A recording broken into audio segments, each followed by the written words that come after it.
Okay, so to start off, I'm going to wrap up evaluation frameworks. So we talked about that last class. And basically, the only thing I want to show you is what I teased at the end of last class, which is an example of what an evaluation framework looks like if you spend months and months on it. So this is from an academic paper. It happens to be on the same topic, or I purposely chose to do the same topic so that you could compare the two side by side.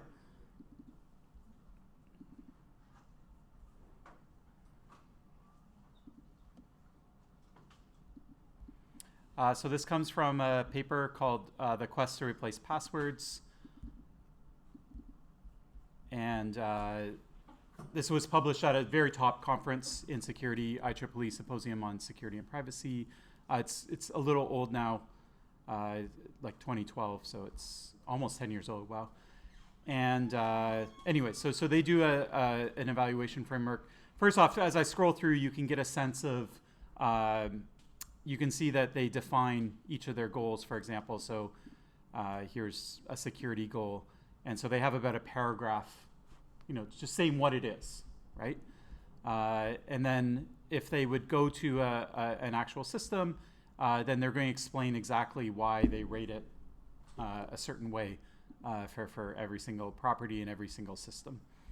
And then the summary, the big chart comes at the end. So it's here. I'm going to make a copy of this for the notes, so just let me zoom out.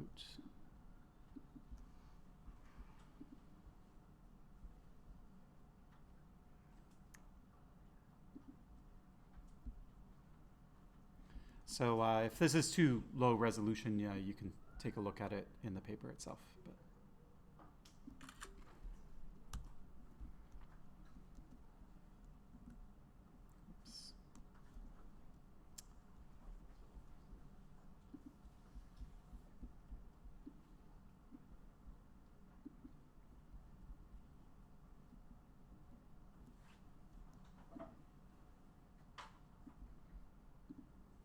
okay. So first off, you can see that a lot of the rows that they evaluate are the same things that we evaluated. So password managers, they do distinguish between one that wraps it in a master password and one that does not. So that's the only difference, or the critical difference between Firefox and LastPass for the purposes of this paper. They look at things like OpenID. They look at graphical passwords. This, I think, was before Android started using them, so these are some older systems, but they have that same idea. They have things called cognitive, where you try and remember things that aren't alphanumerical characters. They have some paper-based stuff. They have things like RSA, secure hardware tokens. They have two-factor authentication, so like Google two-step or one-time pad over SMS are sort of what we evaluated there. They look at biometrics. So they try and distinguish between them. If you look along the rows, you can see that they're almost identical. So there's some slight differences between, voice here gets one dot that the other ones don't, and this one gets a half dot here, and the other ones get full dots. I guess there's a difference here, but largely they're the same. And they look at some recovery-based things as well.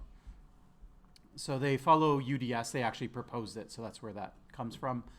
So you can see all the usability properties, deployability properties, security properties. In terms of usability, memory-wise, effortless is what we thought of. So that's like, how much effort does it take to remember something? They have a scalability criteria. They have nothing to carry. We considered that. They consider how much effort it takes to physically put your password in, how easy it is to learn, how efficient it is to use. They try to capture if you're going to make errors. So like if you're typing a lot of passwords in, you're probably going to make a lot of errors. So that would be frequent errors. Other things might not have frequent errors. And how easy is it to recover from losing whatever it is that is supporting you. So you forget your password or you lose your RSA token or whatever it is. For deployability, they think about accessibility issues, costs. They think about, do you have to change servers all around the world to use this? Do you have to change everyone's browser? Are they mature technologies or are they just academic proposals? How open are they? Can anyone use them, or are you locked into a specific vendor? And then from a security perspective, they think about shoulder surfing, so physical observations, basically shoulder surfing. Targeted impersonation would be like, I know your birthday, so I'm going to guess your birthday, that kind of thing. Throttled and unthrottled guessing are both exhaustive search. One's an offline attack, so that's the unthrottled, and the other is an online attack, which is unthrottled. So it's the same thing that we considered, just they use different terminology. Internal observation would be like you have malware on your computer. And so can the malware figure out what your password is? So if you type it in, or there's a keystroke log or something like that. Leaks from other verifiers, I forget exactly what that is, but anyways, they have phishing. So does it do something to protect phishing? So for example, we gave the example of a password manager. It automatically puts your password into the browser for you based on the URL. So if the URL is different, even though you might not notice the difference between a 0 and an O or something like that, your browser will notice, and so it's not going to auto-populate. Theft, so what can you steal? Are there third parties? That's more of a privacy concern. It could be an integrity concern too. So is there like one server in the world, and if I take that over, I can maybe authenticate pretending to be you, impersonate you, or steal all the passwords, that type of thing. What's the consent from the user? So is it just like your password goes through and you don't even know that it happens? Or is it like there's some action that you have to take so you know that you're in the process of authentication? And then unlinkable would be if you have 100 different sites, do I know that you're the same person accessing all those 100 different sites, even if you have different accounts? So like in Facebook Connect or something like that, or Twitter, they know that you're the same person accessing all the sites that you use that technology for. So that would be a linkable service. If you have a different password for every site and a different username, then there's no reason, then they're not linkable, at least by default. So that would get the property for unlinkable. You can also note that they're all phrased positively. So they're all things that you want as opposed to things you don't want. And so the more dots you get, kind of the better. Okay. Now, the final thing, and this is the main value, the main value, I suppose, of an evaluation framework is if you look at this chart, which one's the best? So it's probably not clear, right? Like maybe you go and you count up the dots all the way across, but nothing's leaping out, right? And saying, oh, like that looks really, really good. Or there's none that get dots all the way across, right? And so this is an evaluation. This is when you need an evaluation framework, when there are trade-offs between them and there's no clear winner. That's where an evaluation framework is really, really good. If there's a clear winner, one technology is just superior to the others, then an evaluation framework doesn't really do much. It's not a useful tool. Okay, so it's the most useful tool when, there's lots of alternatives. There's no clear winner. We also kind of know that there's no clear winner because that's why there's 40 different ways of authenticating. And that's why people keep coming up with new ones, right? They keep trying to solve a problem that seems unsolvable in the sense of it's going to be unsolvable to get all the dots all the way across, okay? So once you, if you do well on usability, you're maybe doing bad on security and other things like that. So you can stare at the chart to try and work out what the trade-offs are that are involved, and you can think about, is there some way around that trade-off? So anyway, these are exercises that an evaluation framework lets you do as a reader.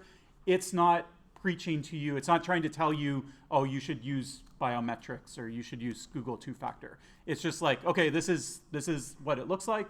You decide what you want to do, okay?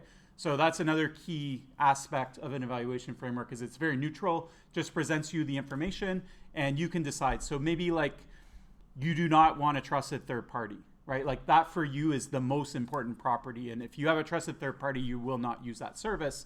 Then for you, there's a whole bunch of these technologies that you just wouldn't even consider, right? But for someone else, say you're a corporate environment, well, the corporation is the trusted entity, so that's no problem. Who cares? We already have a trusted third party, so maybe we're using an exact different set. Okay, so different people will have different preferences, and that will cause them to choose better technologies. So that's why we're not trying to prescribe a solution. We're just trying to describe the solutions. Okay, so let me just take a few quick notes of what I said, and then we'll move on and we'll talk about something new.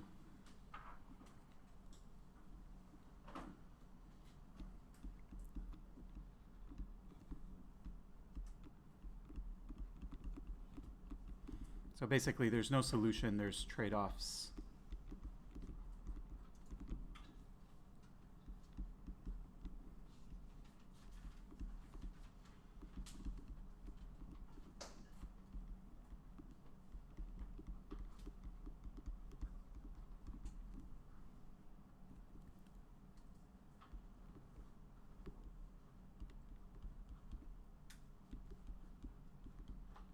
And we try and describe them objectively. So we're not trying to tell you basically what you should do. Okay, so that's all I want to say about evaluation frameworks. Are there any questions or comments about them before we move on? Okay, I see none. Okay, so just to recap the different sort of things that we looked at.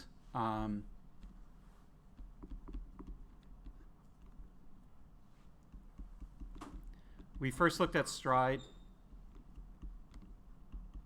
And this is for a sort of deep analysis. Actually, it's not even that deep. Maybe it's a surface level analysis. Let's actually write that.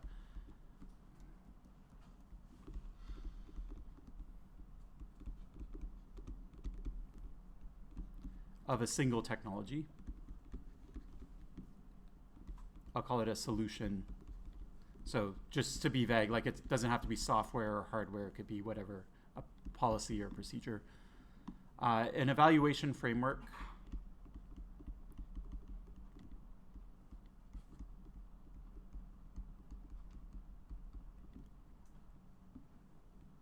Is for a set of solutions.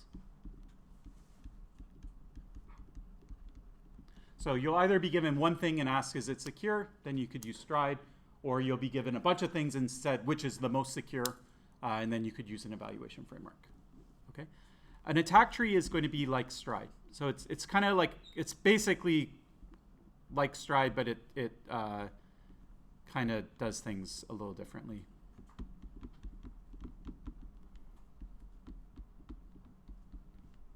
So it's going to be for a single, we're going to go back to a single solution.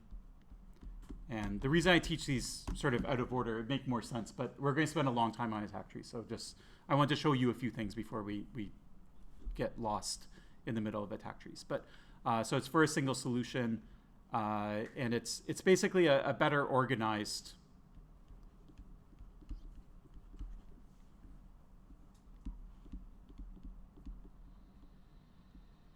So as you use stride or something like that to brainstorm attacks, this is going to let you organize them in a more kind of logical way.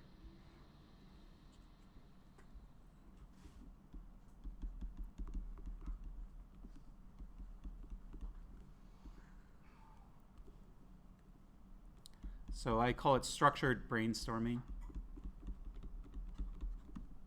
Brainstorming is just a term for like, you're just thinking up ideas. It's like your initial attempt at coming up with ideas. It's specifically for attacking a system. Or let me call it a security solution. System sort of, to me, sounds like it's software.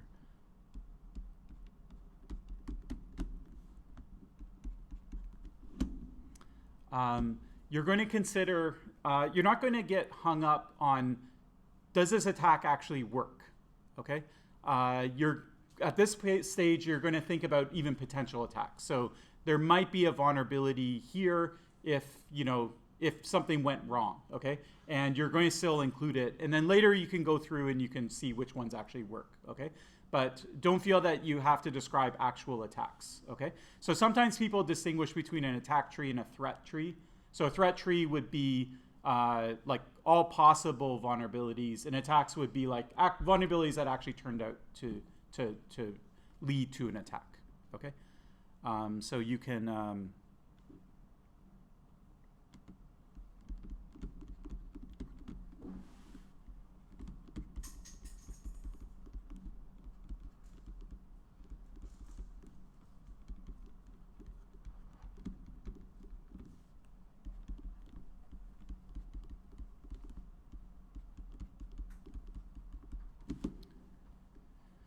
Okay, so the idea here is that you're trying to think of the attack surface area of the solution.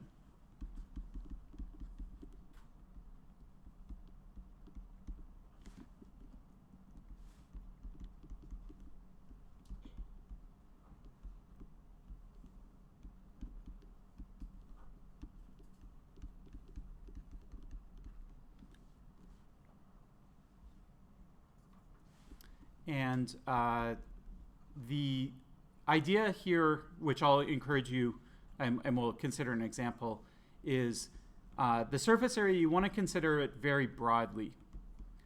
What do I mean by broadly? I mean, you're not just going to limit yourself to technical attacks. So let's say it's actually a software system, right? There's all sorts of technical attacks on it, okay? But you're going to think about the humans that use it. Is there a way to attack it through the humans? Software is running on hardware. Is there a way to attack the underlying hardware and therefore circumvent the software? Some company pushes that software out. Maybe you attack the company and you push out a malicious update, right? Maybe the government comes in and they lean on the company to include malware in the software, okay? So the idea of an attack tree, what I want you to do is I want you to think as broadly as possible, okay? So it's not just technical attacks, social attacks, policy attacks, you know, other ways of getting to it with, like, indirect attacks is the best way of putting it, right? So you don't have to attack the software directly, you attack something that leads to the software not being run correctly, okay? So your goal, you have a goal at the end of the day, it doesn't matter how you achieve it, right? So a lot of security is focused on one specific kind of branch of attacks. Like you have software, we're going to consider its security against software attacks. You're going to run some tools, you know, to try and determine whether it's vulnerable or not, and if you pass all the tests, then you release the software, okay? We're not thinking that way. We're thinking holistically about security. So the attacker's goal is to break the system, right? And we don't care, the attacker doesn't care how they do it, right? If that means corrupting the company that produces the software, then that's a legitimate way, okay? So from the defense standpoint, you also have to think like an attacker. And you have to know that you know, the attacker, they're not bound to, like, you know, you say, well, you have to attack through the software, right? Like they're not bound by that, right? They're going to attack it any way they can, okay? They don't care. And so a lot of times you get security solutions that are kind of easy to do, right? Like we've studied software security for a long time. We know how to do software security. So then all our security is sort of bundled into software security, but then they just attack the human instead, or something like that, right? Okay, so anyway, so with an attack tree, it's not inherent to an attack tree, but an attack tree is a very nice way to pull together all sorts of different attacks at different levels in the protocol itself. So I'll walk through an example of that in detail. You can use Stride, so it's not like an alternative to Stride. So if you want to think about things to put into your attack tree, you can definitely use Stride to think about them. If you want to do a good job, it requires domain knowledge. Domain knowledge is just a fancy way of saying I know something about what I'm studying. So we're going to do the example of what's called HTTPS. So that's a protocol for secure internet. It's like if you see a lock that appears on a website, how does that lock get there? That's HTTPS, okay? And if you don't know anything about HTTPS, you're not going to be able to do an attack tree. Maybe you can do like an okay attack tree, but you really have to know the details of it. And that's the problem with this course is I can't just give you a methodology where you don't know anything about something. You look at something brand new and you're able to do like a wonderful security analysis of it without knowing the details of the system. Unfortunately, that's just not the reality of security. So it requires domain knowledge, just like everything else, just like Stride does, just like evaluation frameworks do. Everything requires domain knowledge. When you look at it, it looks really easy. So it's the same as an evaluation framework. You look at it, it's a chart. It looks like something someone took 10 minutes to just write down and put dots in. But when you do it right and you think about the properties and you make sure the properties don't overlap and you make sure they're phrased positively and you make sure you have crisp definitions, it actually ends up being a lot of work. Okay? Attack tree is the same. You look at it when it's finished, it's just like, oh yeah, like they just wrote down all this stuff. But like coming up with the attack tree itself requires some effort, okay, more effort than, it's deceiving. It makes it look a lot simpler than it is. Okay. So usually I do like a kind of trivial example first, and then we go through the details of an actual technical example. I'm going to do this really fast because normally I would do this at the end of the previous lecture. So we won't spend too long on it, but I will just show you. I'll show you what it looks like.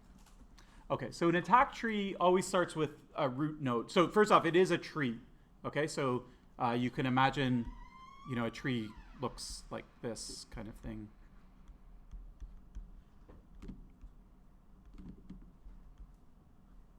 Okay, and the root node is going to be a goal that the adversary wants to accomplish. Okay, and if there's more than one goal, then you need more than one attack tree. Okay, so an attack tree is just, it's a single goal. Okay, so the root node is the goal. The leaf nodes will be an actual attack. So by the time you get to a leaf node, you've succeeded. Okay, you've met the goal. Okay, and the path to an attack will kind of tell you a story about how you basically defeated this, or how you achieved your goal. Okay, so let me make that concrete. So let's say that our goal as an attacker is to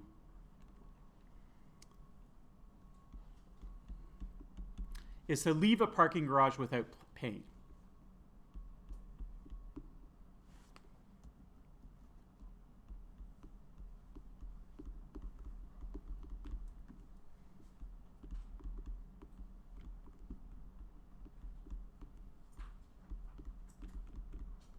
Okay. Now, you can think for an attack tree, so at the very end, we'll have some way where you can leave a parking garage without paying. Okay, so that's the end goal. But there's a couple different sort of, the idea of a tree is not just that you would have, like you could imagine a tree like this where you have, here's attack 1, here's attack 2, here's attack 3, here's attack 4, here's attack 5. Okay, what we want is some hierarchy. So there's like, these two attacks are related somehow. Okay, they have a common ancestor. Okay, so we're going to think more categorically about how we attack it. And the easiest way is actually to think kind of in reverse, which is what stops you from leaving a parking garage without paying. Okay, so that's probably the best way to start. So what stops you, right? There's a parking garage, you didn't pay, you want to leave. Like, why can't you just leave? Okay, so there's usually some sort of mechanical gate. Okay, so we could think about that as the first sort of line of defense. So if we can defeat that, I'll call it the robotic arm. Okay, if we can defeat that, then we can achieve our goal of leaving the parking garage without paying. Okay, how do we defeat the robotic arm? Destroy it. Okay, so we could just drive through it, right? Okay, so that's maybe not a good attack because you'll go to jail. Or at least get charged, but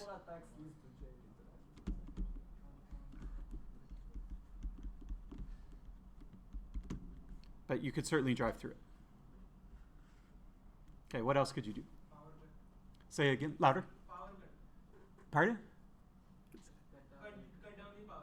Okay. So let's say you dispower it. Will it stop in a lowered position or an upward position? So is that going to help you? Okay, what if you power down as it's up? So you like wait until it's up. Someone else is leaving and then you power it down, right? That could work. Okay. So I like it.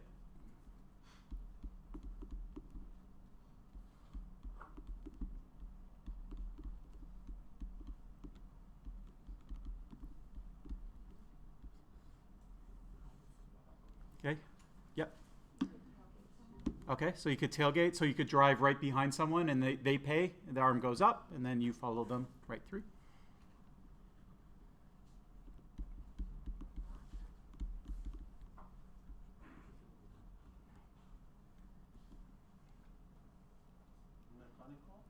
Say it again. Like move it up? Yeah, okay, we'll put that through, drive it through it, sort of destroy it, somehow tamper with it.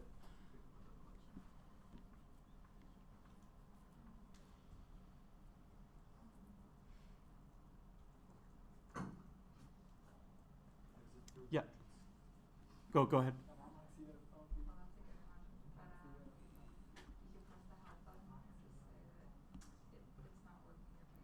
Okay, okay. So that's a point. Let's return to that. Someone else said something. Exit through a different. Okay. So you could go around it. So maybe it depends on how it's structured. You could bypass it. Okay. Now let's say that we don't want to defeat the robotic arm. Okay, that's one category of attack. Okay, so we can attack the arm, but the arm does go up sometimes, legitimately, right? Why does it go up? Say it louder. When you pay. Okay, so you have a ticket, it's paid for, you put the ticket in the machine, then the arm goes up. So we don't have to defeat the robotic arm if we have a ticket. Okay, so is there a way to defeat the ticket? So that would be a different branch. Okay, so we could say defeat the ticket. Okay, so maybe there's something on the ticket, like it's forgeable. Maybe I can make a copy of your ticket or something like that. So this is where it's more of a threat than attack. Like, I don't know, maybe there's cryptographic security and that's just impossible. I don't know until I actually look at the system. But we're just brainstorming. These are threats, not necessarily attacks. So we would write something like that down. So we could do a forgery.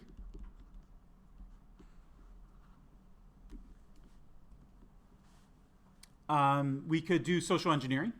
Okay, so social engineering would be, hey, I lost my ticket. Lost your ticket's not good because then they'll be like, okay, you pay. Right. But it could be, so this is one thing that actually happened to me by accident, is I parked and I folded the ticket. And it had like this barcode swipe thing on it, but I folded it.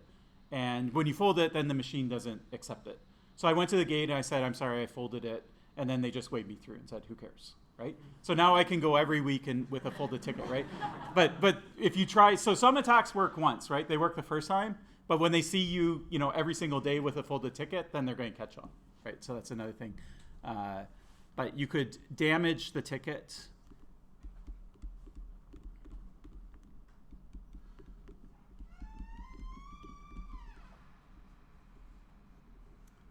And then hope that basically it's like, in order to end up charging you and give you a new ticket and stuff like that, like it's just too costly. They might as well just let you through. They don't care that much. Okay.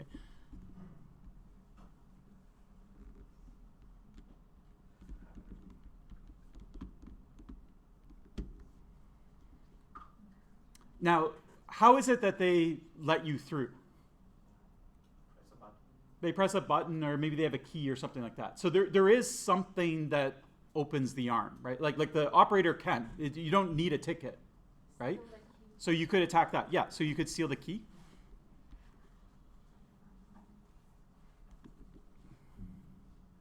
So we'll call it the access control over the arm.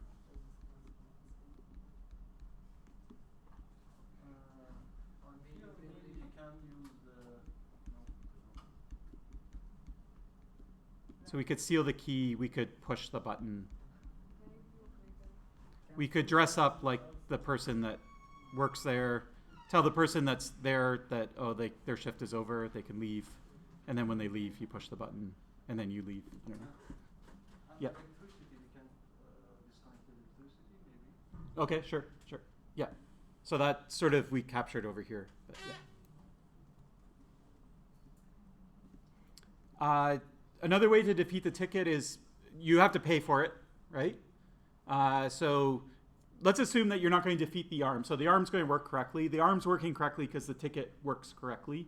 But somehow you got a good ticket even though somehow you were able to capture a ticket without paying for it, okay? So you obtain ticket without paying. So maybe use counterfeit cash, something like that.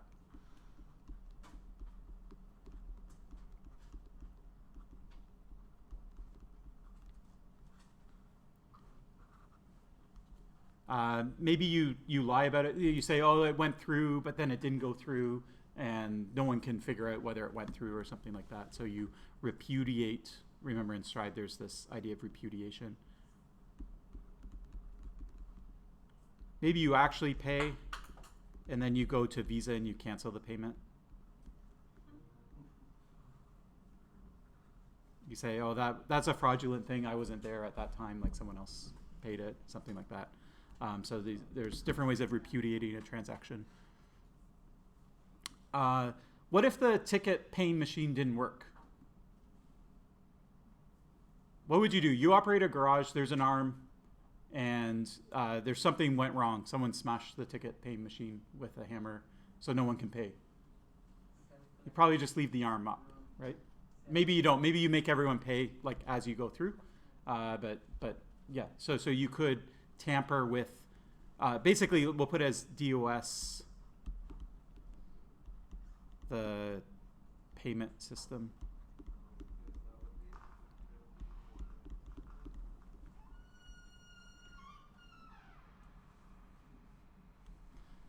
Yeah. Sorry, say it louder. Okay, so that would also be, that's like an allowed transfer. So you could, if you leave right away, I won't put it in because it's, you should change the goal to be like, leave a parking garage without paying when you're supposed to pay or something like that. Yeah. You could have a friend. Could you work with a friend somehow? So this is where you could use the grace period. So I've been in the parking garage all day. Right? I have to pay for 12 hours because I've been there for 12 hours. I have a friend, they drive in, they get a brand new ticket, right? They give me their ticket. I take their ticket and leave. It's within the grace period, so it's free for me, but they're stuck, right? But then they have a friend that does it the next time, right? And as long as you have an infinite chain of friends, right? Or at the very least, the last person has to pay for 12 hours, but like 20 people paid for free, right? So you could do something like that, like I don't know what we would call it. Let's call it a payment chain. Just like, for example, Indigo parking. For example, my friend has something, a car, and I were going to borrow for him. Yeah, like this. Yeah, it could be something like that. Like you borrow from someone that has a monthly pass or something like that, so you don't have to pay. Or you share a pass so lots of people can park with the same one. So yeah.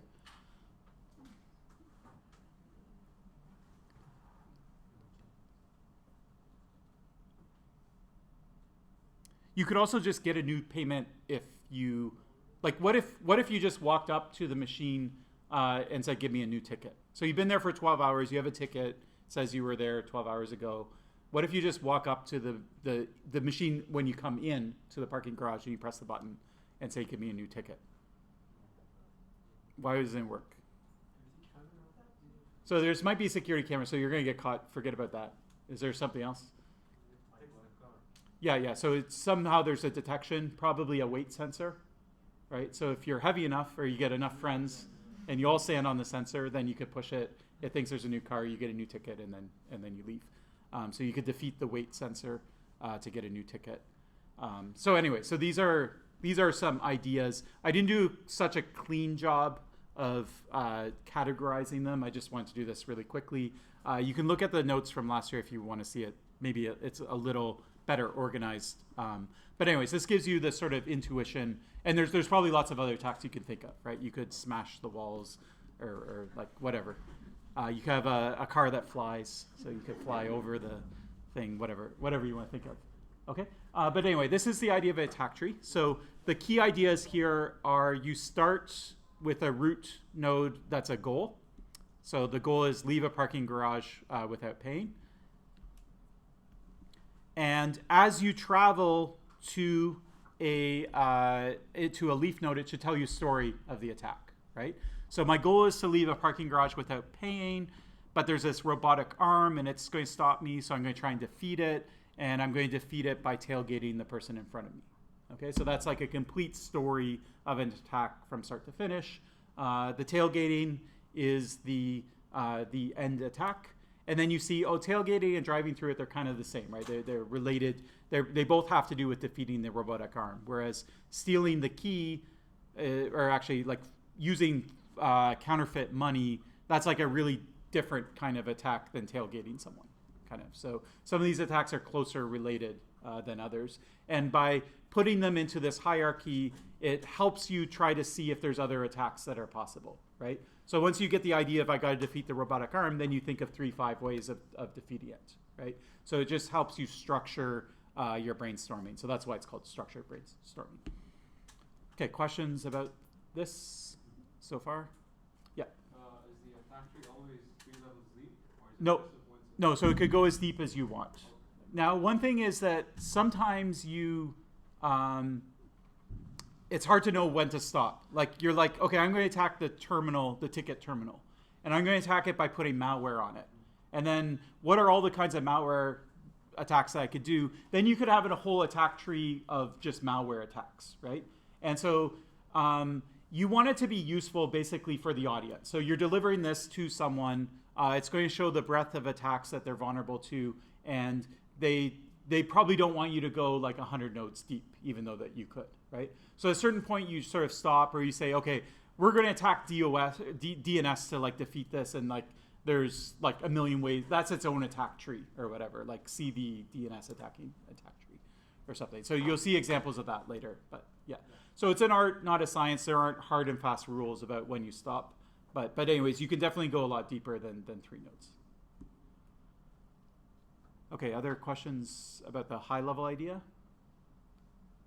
Okay, so now what we're going to do is we're going to do an attack tree that I'm going to try and do. Usually it takes like 4 lectures to get through. I'm going to try to do it a little faster this year. I'll try and do it in 2 lectures.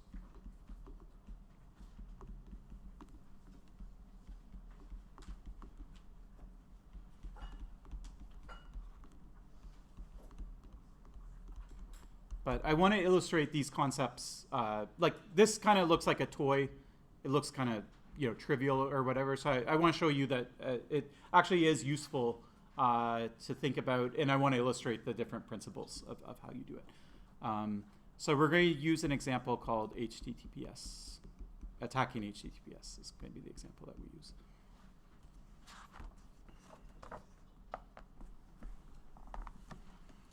Okay. So before starting to develop the tree itself, what we'll do is I'll just tell you a bit about what HTTPS is so that we know. First off, how many people have heard of HTTPS? How many people haven't? Okay, you probably typed it in a browser. You've seen it in the browser. So you see HTTPS : a website. So it's something to do with the internet, the web. What it stands for is HTTP over SSL/TLS. What's HTTP? All I heard was blah.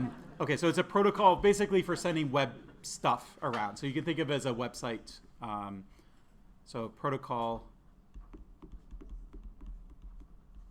for requesting websites and resources, web resources.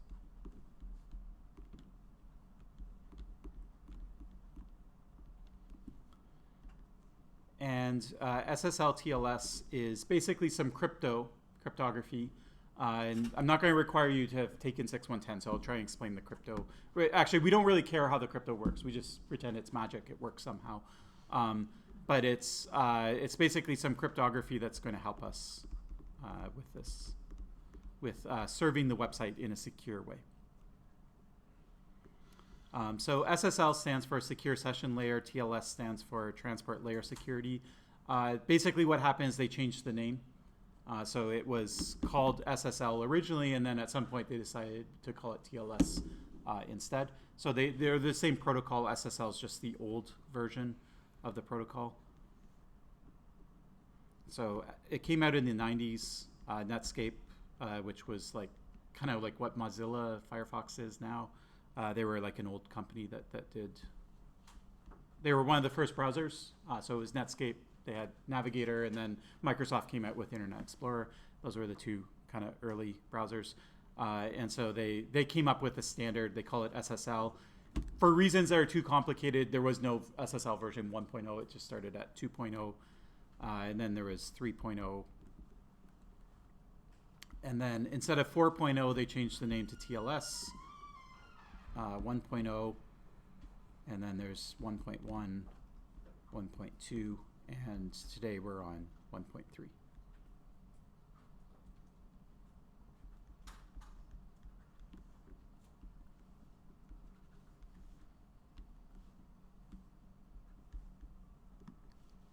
With thoughts about what 1.4 would look like. Okay.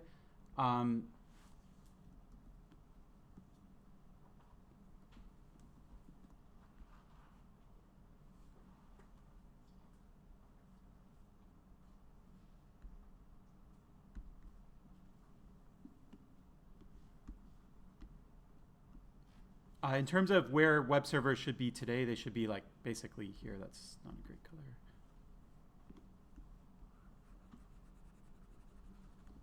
Okay, so anything older than 1 point, like if you see TLS 1.1, that's kind of problematic.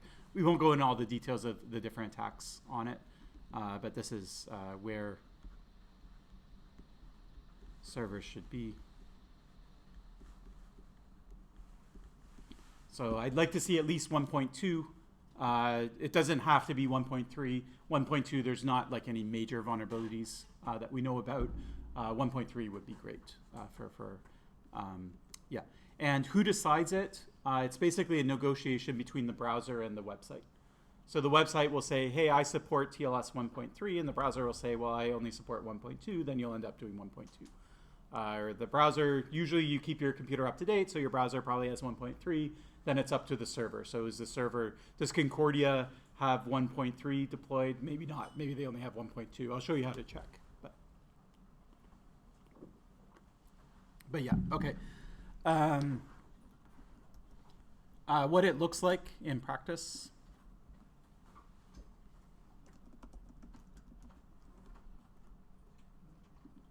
Is like this.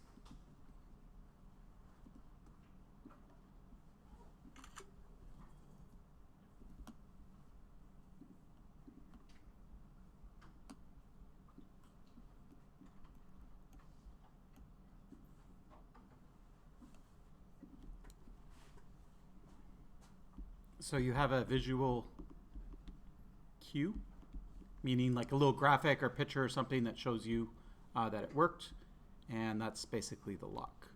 Okay, and so what we're thinking about is how does that lock appear, right? Like what is your browser decided? My browser decided that when I went to google.com, it should put the lock there.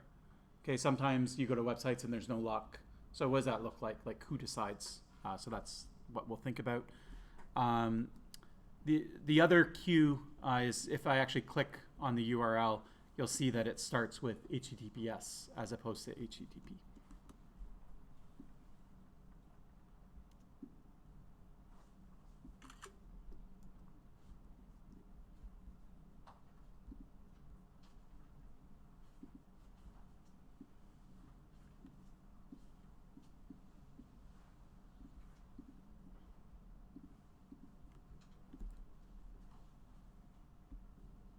They're more or less equivalent. You typing in HTTPS just tells your browser, hey, I want the secure version. Now, it's possible that you type it in, and for whatever reason, the protocol fails. So the browser doesn't want to show you a lock. So it's possible that maybe you see HTTPS up here, but there's no lock. But generally, the website, like the browser's not going to show you anything. It's just going to show you an error message or something like that. It's not going to show you the page. But there are ways to override all the error messages. So it's possible that maybe you see this without the lock. Or maybe when you override it, it shows you the lock anyways because you overrid all the things. I haven't checked it recently for Safari. But anyways, this is like the universal queue, and then this is almost equivalent way of knowing that you're on an HTTPS website.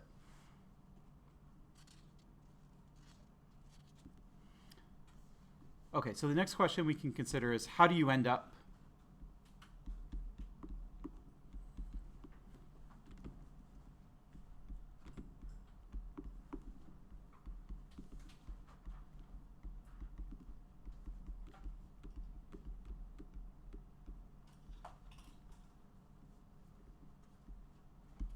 Okay, so if you noticed, probably you didn't notice, but what I did is I want to go to Google, so I just put in google.com.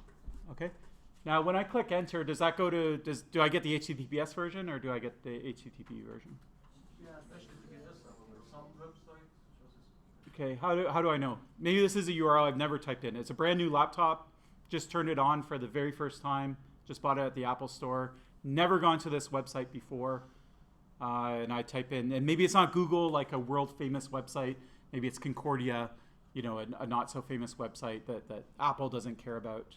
Maybe you see the lock on the Yeah, so that will tell me whether I ended up at HTTPS. Google Right. usually is in the HSTS list. Yeah, so Google usually has its resources there, but Yeah. does my brand new computer know that? No, he has to go and get it from the server. Okay, so what does that mean, go and get it? Like what? Okay, so when we try to access using this three-way handshake, when you send an ACK, then it will tell, there will be also TLS handshake, and we will receive the certificate from the server.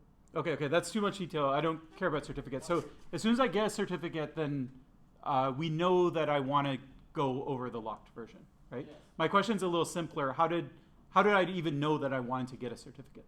two way. I think the first one, we know this site supported HTTPS. The second one, I type HTTPS after the level. Okay. So we can definitely categorize those two things. So if I type in, if I know that I want to go to Google and I want the HTTPS version, I can definitely type in https.google.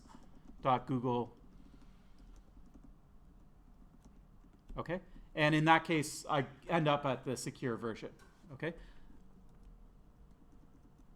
If I do what I did first, which is just type in google.com, actually what happens is I go to the insecure version first.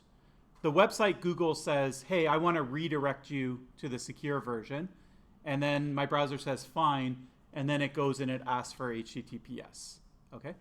So you can end up at HTTPS indirectly by asking for it over HTTP. And then the website tells you that you should go over HTTPS. So that's sort of an indirect way of ending up on HTTPS.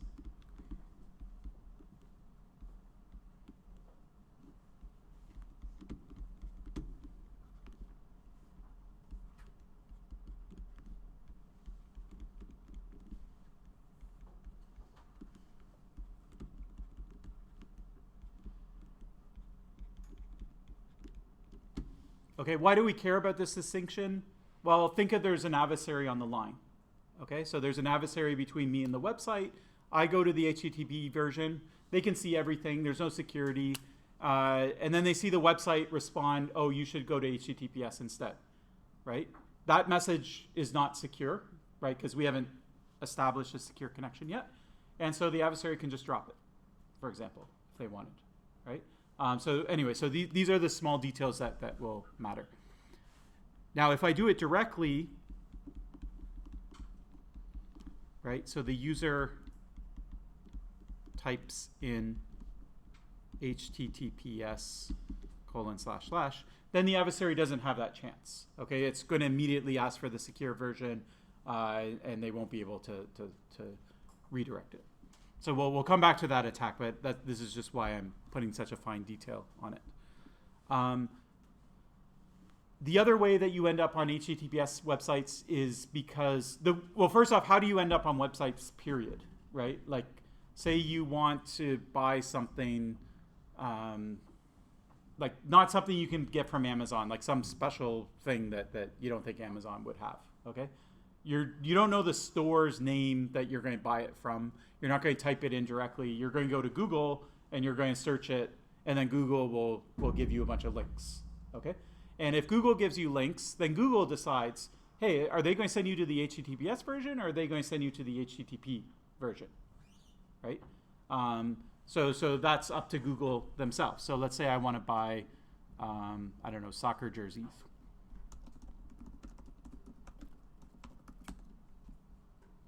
Okay, so I go here, and Google says, oh, like these are ads, but whatever. So here's Amazon. Maybe you want to go to Amazon, and notice it is HTTP, which is weird.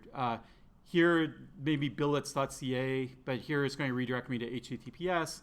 MLS, Major League Soccer, has a store. It's on HTTPS.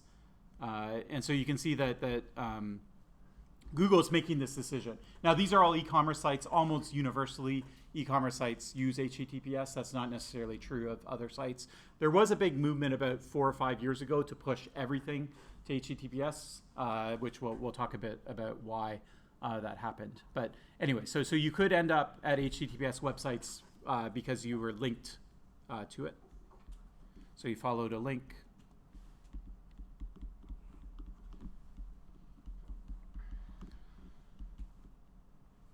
For example, from a search engine.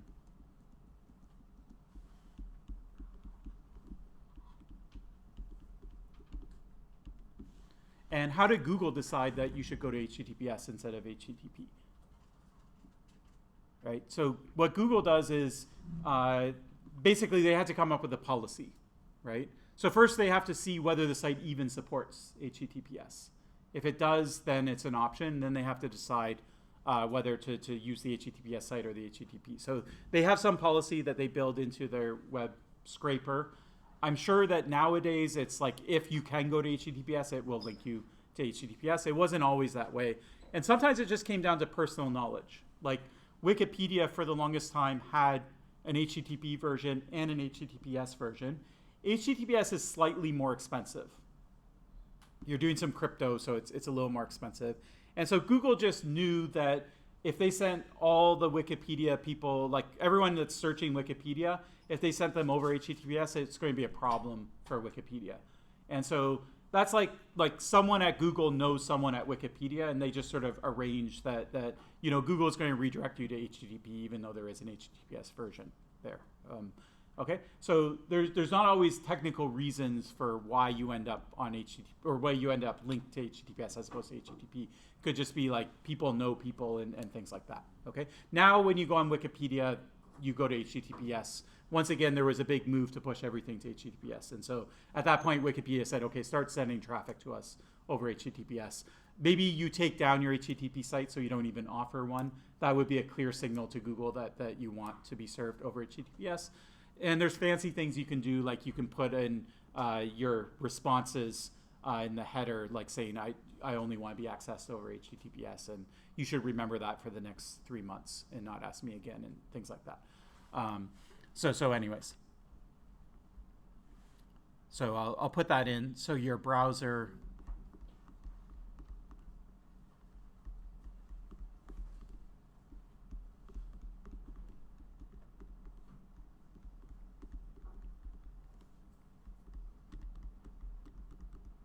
So if you download a browser for the first time, there's some web resources that it knows go over HTTPS, like Google, for example. So if you get a brand new computer, you have Safari, you've never used it before, you type in google.com and press enter, it's not even going to ask for the HTTP version and then get redirected to HTTPS. It's just going to be like, I know Google, like I have a white list of, or allow list of all the websites that are in the browser, it's hard-coded in, and these are websites that you have to access over HTTPS, okay? Now, can you, for your personal website, get that into Safari's list? Probably not. You have to be a big company, and you have to know people at Safari and things like that. But there are ways of pinning certificates and pinning the fact that you only want to be accessed over HTTPS in browser. So there's some protocols that are related to this called, you don't have to know this, but just if you're interested, HSTS, actually can't remember the acronym, I think that's right. It's Strict Transport Security, I think there's an H in front of it. But, anyways. Okay. So this is how you end up there. Now, let's talk a bit about what it does. So what is HTTPS? How does it work? Like it's some sort of security thing. What exactly is it? So like I said, we're not going to go into the crypto details. You can take 6110 and you'll learn about lots of the crypto that makes this work. We're just going to assume that it works. What it does is, the analogy I like to use is it gives you a secure tunnel. So you're going to put all your traffic, it's going to go over the public internet, but if someone looks at the traffic, they don't know what it is. Okay, so it's kind of like a tunnel for your traffic. So that's the mental model I'll paint of it. And that mental model is actually good enough to understand everything the 3 weeks that we'll talk about HTTPS.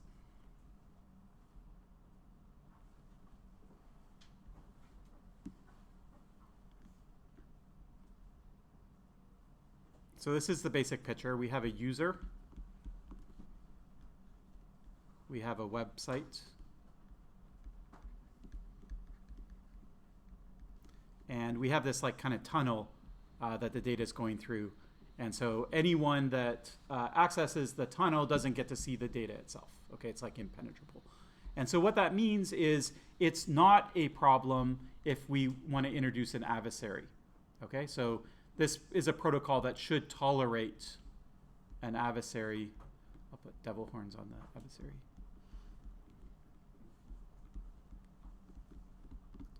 That's in the middle. Okay, and it sees everything and it can change things as well. Okay, so sometimes we distinguish between a passive adversary and an active adversary. In this case, we're going to consider an active adversary. So that means that they're not just listening.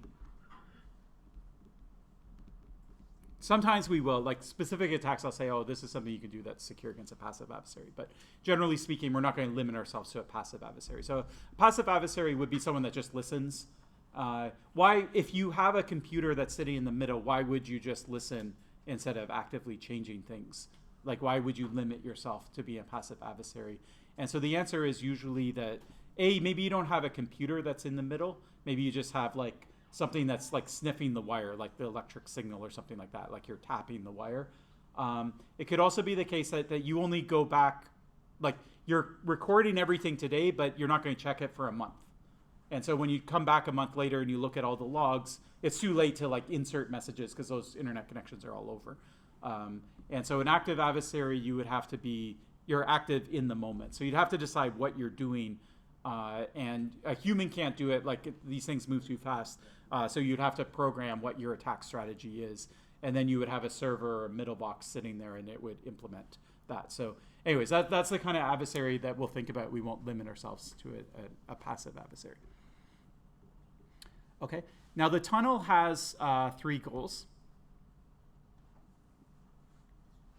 So we'll call this a secure tunnel.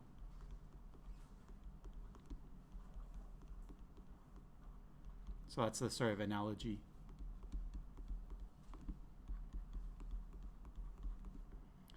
And secure is a very vague word, right? Like is a password scheme secure? Well, what does that mean? Secure against phishing, secure against keystroke logging, secure against brute force, right? So security, you can't just say, oh, that's secure. You have to say secure against what? Like what exactly are we talking about? So there's 3 main security properties that HTTPS provides. Okay, so the first is what you're all thinking about probably, which is the adversary can't see anything. Okay, so they see the data go by, but there's some sort of encryption or encoding or something like that, and it all looks like noise. Okay, it's not that they don't see anything, so they do see the traffic go by, but it's in an encrypted form, and they can't decipher what that is. So they don't know they know you're talking, but they don't know what you're talking about. Does that make sense? Okay, so we call that message confidentiality.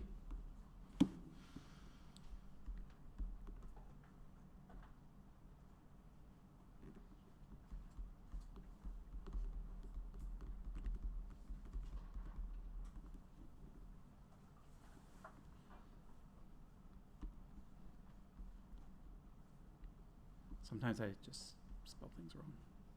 That's not right, is it? I want a message, not a massage. Sometimes I like just completely blank on words. Okay, so no party on the path.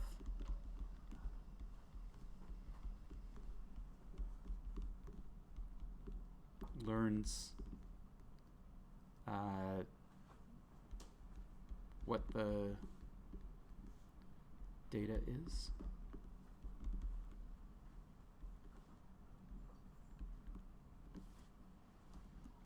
Okay, so that's that's the obvious property. That's the one that you're probably thinking of. And you might think that HTTPS just stops there, but it doesn't. There's actually 2 other properties that it provides for you. Does anyone have an idea of what they might be? Integrity. Okay, so what does that mean? You can't tamper the message that way. Okay, great.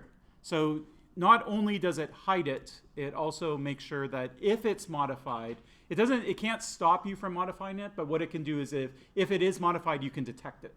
So both parties will know that a modification was made.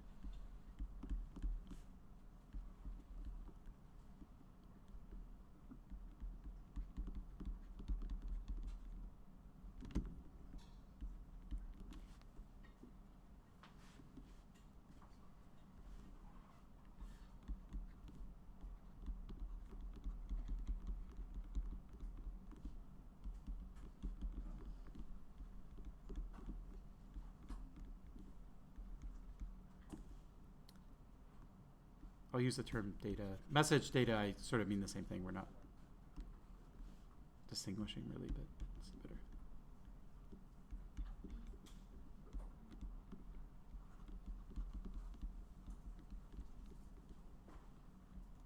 Okay. Now, you might think that the one implies the other, right? So first off, you can have message integrity without confidentiality, right? So for example, let's say you sign data. Like I send you an email and I sign it, then you're sure that it wasn't modified. If it was modified, it would break the signature, but the message is still in plain text, okay? So you can have integrity without confidentiality. Can you have confidentiality without integrity? So once you encrypt something, it's all noise, right? So like, how am I going to modify it? Like, if I go in and I change things, I don't know what I'm changing because I don't know what the message is, right? So surely if it's encrypted and there's confidentiality, then it must have integrity too, because if I start flipping stuff around, then it's going to decrypt the garbage, okay? So we're not going to spend any time on this here, but this is one of the lessons you'll learn in 6.1.10, is encryption does not imply integrity. So even though things are scrambled up, you can take that stuff and you don't know exactly what you're doing with it, but you can make changes that are meaningful to that data even though it's in an encrypted state, okay? So encryption, it is possible to have encryption without integrity. Now, nowadays, what we like to say is, you know, your encryption algorithm should have both, okay? We don't like to use the crypto algorithms that let you make structured changes to the data, even though it's encrypted and you can't decrypt it, okay? Like, to give you an example, let's say a number goes across. I don't know what that number is, but if I want to multiply it by 2, I can multiply it by 2. Right, that would be an example of confidentiality. I don't know what the number is, yet I'm able to change it and change it in a meaningful way, right? And so anyway, so different crypto schemes are vulnerable to those kinds of attacks. They're called malleability. So what we want is confidentiality and integrity. They're not the same. So you have to do something to make sure you have confidentiality, and you have to do something else to make sure you have integrity, okay? So things like encryption, that's confidentiality. Things like signatures, MACs, message authentication codes, that kind of stuff is what you'll see as integrity. Okay, but we're not going to talk about that. Third property. There's one other thing it does. I am sure that the destination will be Google. Okay, so we have a secure tunnel. A tunnel ends somewhere. Okay, so I'm the user and here's my browser. First off, it starts somewhere. Right? So where does it start? Well, it starts in my browser. So like it doesn't start at my brain, right? Like everything that goes from my brain to my fingers to the keyboard that I type into the operating system, that's all in plain text. Okay? At a certain point, hopefully on my computer, right, that tunnel is going to start, okay? And then it's going to end somewhere. And if the tunnel doesn't end at the website, let's say it ends at the adversary, then who cares if it's secure?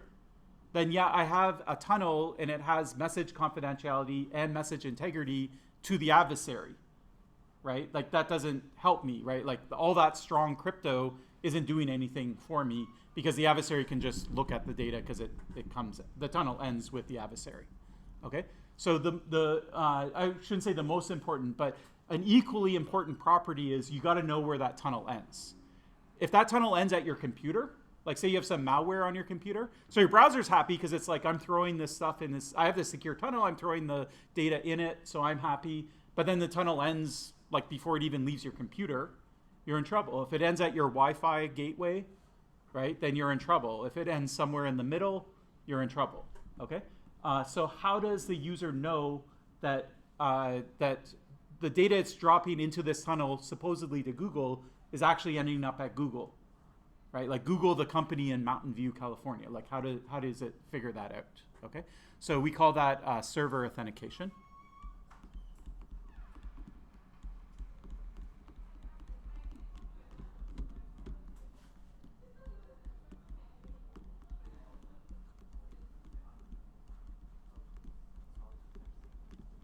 So where does the tunnel end?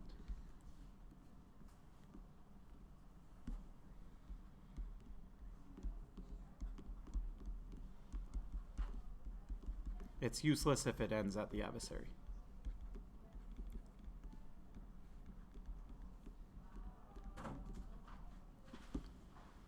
Okay, questions about this? All right, let's take a 10-minute break and come back at 7:15. All right, so now we're going to turn our attention to an attack tree, and we're going to do an attack tree, a pretty detailed example for HTTPS. So remember, the attack tree starts with a root node, and the root node is a specific goal of the adversary, okay? Something that the adversary is trying to accomplish. And so the goal that we're going to start with, there's different ways of attacking HTTPS depending on what you're trying to do, but this is probably the most common goal that you would have is you see traffic, it's going over HTTPS, and you want to know what it is. Okay, so what is it that people are looking at? What are they talking about? What's the content that's going over? Okay, so the root node of our tree will be we want to observe traffic sent over HTTPS, and I'm going to lock down the threat model a little bit. So what I'm going to do is I'm going to assume that somehow you're like in the middle of that connection. Okay. I don't care how you did it, okay? That's not our concern for this attack tree. I'm just going to assume that you are already in the middle of that connection, okay? So we call that a man-in-the-middle attack, which is sexist, I know. So I'll just call it MITM. But it's been classically called that for decades, and there's no better term for it. Okay, so you could do a whole attack tree on how do you get in that position, right? Like, how is it that you're able to get, like, are you a network backbone, like internet backbone, like server? Did you use government? Like, did you install like servers or loggers somewhere? Did you somehow hijack, the routing network or the routing tables and get the traffic flowing through you? Are you a malicious Wi-Fi node, right? And people are accessing, so they're connected to you, and all the HTTPS traffic is flowing through you. I don't know. Okay, so we don't know how that happened, but the point is that with HTTPS, it shouldn't matter. Okay, we should have an adversary sit there, and they shouldn't be able to do anything. Okay, that's the goal of HTTPS. Okay, is to allow someone to sit there, and they're not going to learn anything anyways. All right, so anyway, so this is our goal. And the next thing we're going to do is think about that first node, right? So basically, like you can think of it in reverse. What's stopping you from just observing the traffic that goes over HTTPS, right? Encryption. Okay, so let's use the tunnel analogy. So there's this tunnel. So the tunnel is stopping you. Okay. So what can you do about that? Okay, you can break the tunnel, right? So that's one approach. Anything else? Make the tunnel ends for me. Okay, so you can point the tunnel at you, then you don't care anymore. It can be a bulletproof tunnel, but if it points at me, then I'm happy. If it's not a bulletproof tunnel, I can break it. Okay, so that would be something that we would use to break the tunnel. So that could go under the breaking the tunnel. Another thing that you won't think about probably, but we could actually just deal with the fact that it's going over a tunnel. So just because it's going over a tunnel, I said you can still see the information, it's just noisy, okay? But maybe we can do something with that noise, right? Like not breaking the encryption, but maybe we can look at it even though it's noisy and somehow do something, I don't know. So those are going to be the three attack strategies, the three core attack strategies, and then everything else we're going to cluster underneath these three.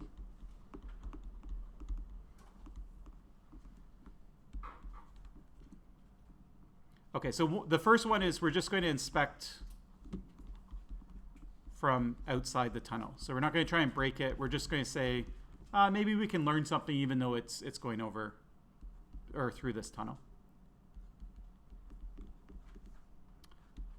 The second thing we want to do is we want to break the tunnel.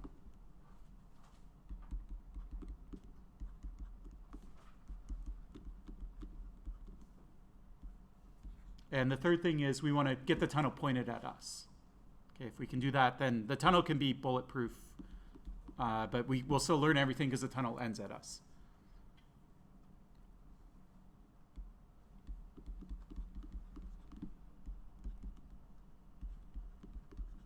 So pointed at or ends at is maybe a better way of putting it.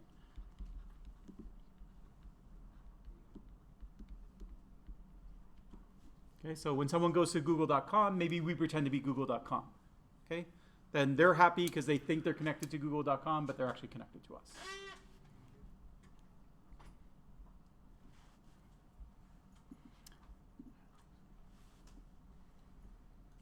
Just quickly in terms of a picture.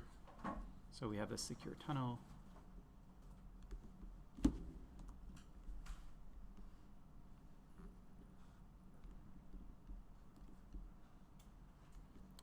Server, so we might just sort of inspect it from the outside. We might try to break into it, or we might try to sort of divert it somehow and get the tunnel pointed at us. That picture is probably not worth anything.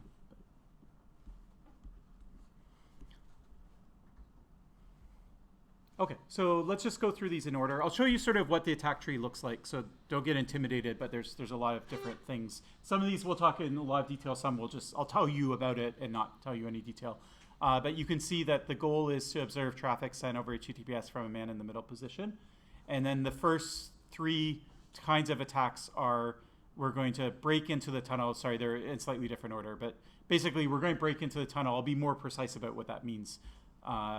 We're going to look from outside of the tunnel, and we're going to somehow get the tunnel pointed at us. Okay, so those are the three general strategies.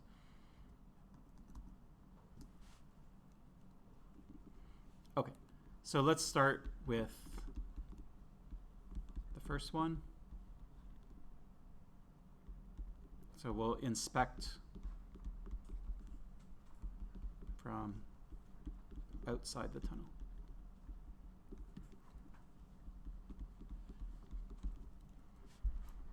Okay, so let's say I want to go to a website. So let's say I want to, I don't know, I'm interested in the Montreal Impact.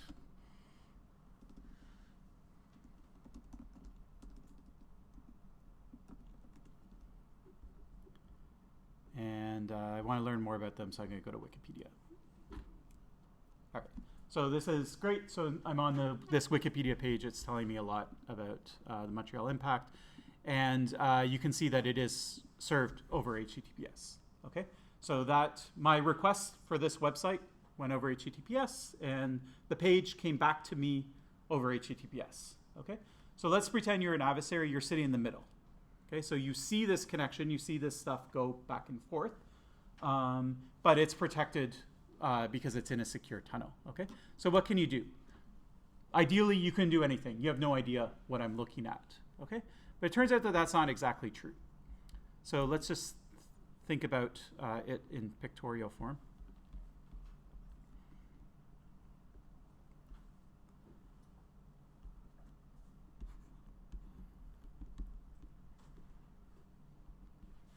So the exact page that I want to get is called wiki/cf Montreal. Oh yeah, they're not the Montreal Impact anymore. I have to update my terminology, but all right. So basically, we have this conversation. It's between the user. Sorry, my computer slowed down for a second.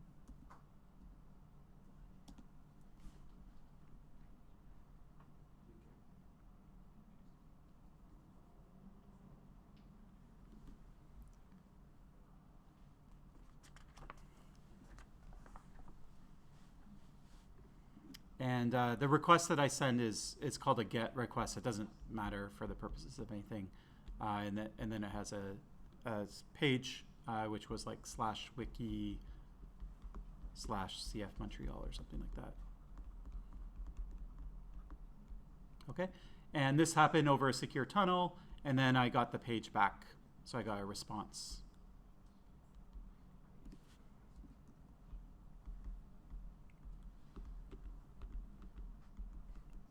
And this is all happening over the tunnel. The server is english.wikipedia.org.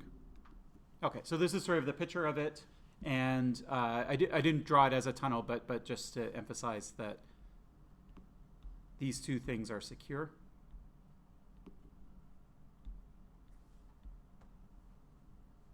Okay, and so if there's an adversary that's watching it, they just see kind of gibberish going back and forth. They just see random noise. All right. Now, how did my browser know to connect to that server? Of all the servers in the world, how did it know to go to Wikipedia? Okay, let me phrase it differently. So I knew that I wanted to go to Wikipedia, so that's fine. How did I find that server, though? How did my data find its way to that particular server? Okay, so DNS is the answer I'm hearing. So what does DNS do? Domain name. So that's what it stands for? Yeah, what does it do? It maps the domain to an IP. Maps a domain to an IP. Why is that necessary? So you don't have to remember the IP. All right, so I don't want to remember the IP. Why, if I did remember the IP, then what? I can do it. You can do what? I can type. You can type the IP, yeah, and then what? Was it? access the server. Access the server. Okay, so servers are not organized in the world by their domain names. They're organized by IP addresses, which are like phone numbers, right? So every server has a phone number. And if you know the IP address, then the internet will get you to the right server. Okay, so there's a bunch of servers along the way, and they'll kind of point you, oh, go this way, or whatever, and eventually you'll end up at the right server. Okay, but you didn't know the IP address, you can't remember that, right? And so you remember wikipedia.org instead, or n.wikipedia.org. And so we need someone that's going to turn n.wikipedia.org into the right IP address. Okay, and that's called DNS. So DNS is another system. Now, where does DNS live? Where is it a file that's on your computer? Is it like a server that you ask? Like what is DNS? Server. Okay, so it's a server that you ask. You might have a file you remember once you ask the server, you'll cache it, and so you do have a file known host. But if you're accessing it for the very first time, you're going to go out and there's going to be another server, which is called DNS, and it might be a series of servers. I'm just going to abstract it. We won't go into all the details of DNS. Okay, and so you're basically going to say, hey DNS, I want to go to n.wikipedia.org, and it will say, okay, no problem. You want to go to 108.3.something, whatever it is. Okay, and then what you do is you actually send the GET request not to n.wikipedia.org, but you send it to 108.3.xx. Okay, that's fine. Now, this DNS lookup, let's assume that the adversary is there too, right? They're in the middle. So they're in the middle of all of your conversations. Does your DNS lookup go over HTTPS? Is there a secure tunnel between you and DNS?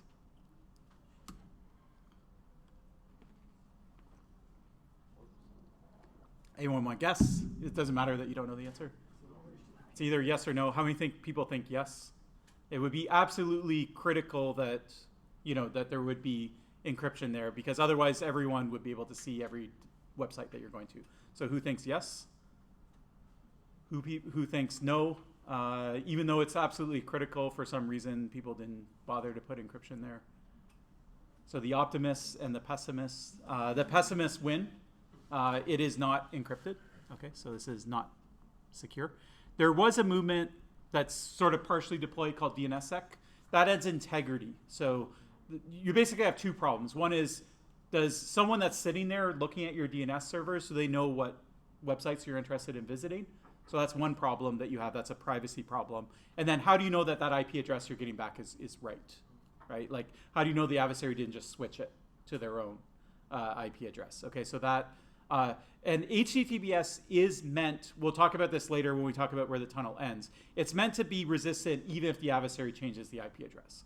So it should still work right, even if the adversary puts their own IP address in, okay? So I'm not really concerned right now about the integrity attacks, which DNSSEC would solve, but more the privacy attack of does someone know where you're going, okay? So this is not encrypted.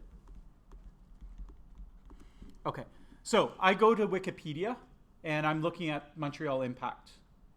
Does the adversary know that I'm going to Wikipedia if it's over a secure tunnel? Yes, they do. How? They have IP address. They have IP address. Why can't I encrypt the IP address?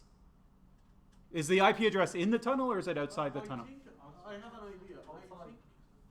I think HTTPS just used for the HTML, something like this. Okay. So it's true that stuff is going to be inside or outside the tunnel. Okay. Now let's think about the IP address. Can the IP address be inside the tunnel? Not really. If it's in the tunnel, how do you know where the information goes? Right? Like you put out on the internet that I want to go to 108.3. whatever, right? If that's encrypted, the people, the internet nodes can't decrypt it, right?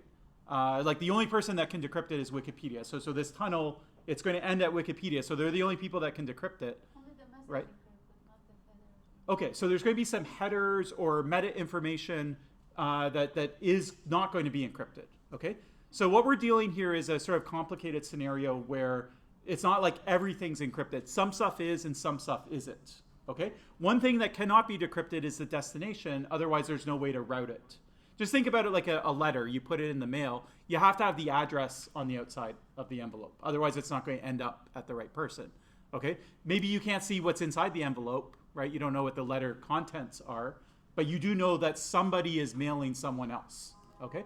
So right away, that tells you a lot of information, right? Let's say your organization and you're worried about what websites your employees are visiting, right? You just look at the DNS records, and even if it's over HTTPS, you don't know what they're looking at, say on Wikipedia. You don't know what article they're reading necessarily, but you do know that they're going to that domain, okay? So maybe you have an idea of, oh, there's a bunch of domains that I don't want them visiting ever, right? You can see that information. So HTTPS isn't going to protect you from which domains you're going to, okay? So already, even though we didn't break the tunnel, we still are learning some information about what's going on, okay? Excuse me, it's mean Yeah. the IP address, do you know we need the routers, and routers know which IP address we're looking for? Yeah, so technically your IP address will be the domain name won't actually go over the wire, it'll just be the IP address. But anyone can do a reverse DNS lookup where you're like, here's the IP address, now tell me what the domain is. So we'll just consider them one and the same.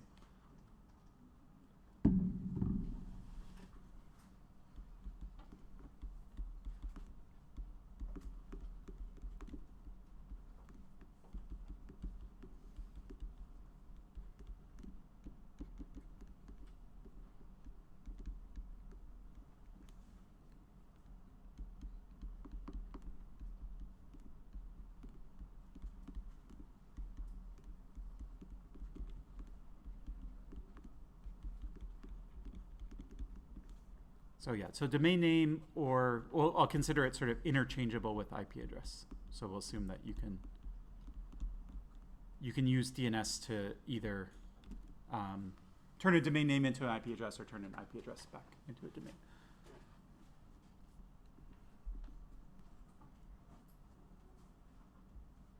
Okay, so let's take a look at Wikipedia.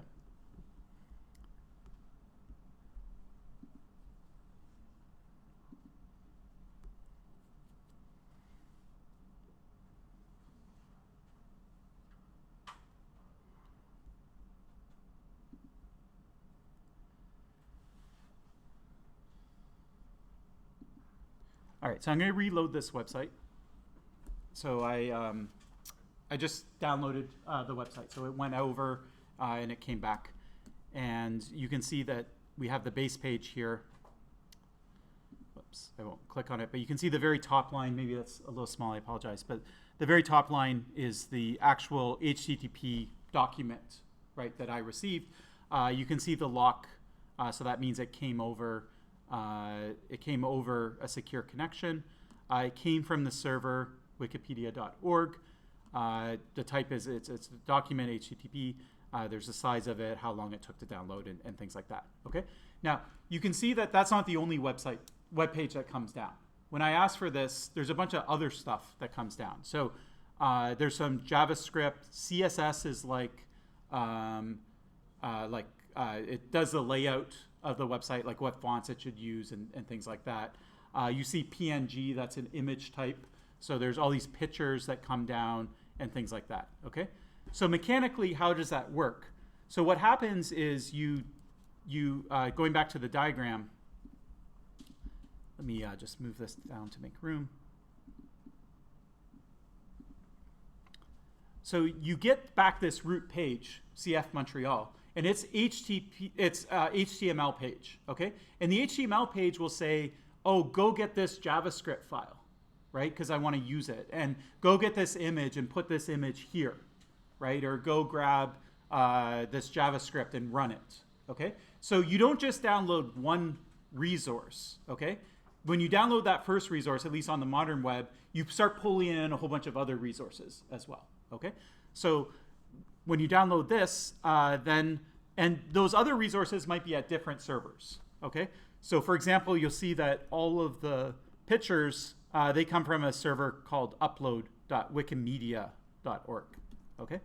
So the adversary is going to sit there and they're going to see, okay, you pinged n.wikipedia.org, and then right after you went over and you said, you know, get me whatever, logo.png.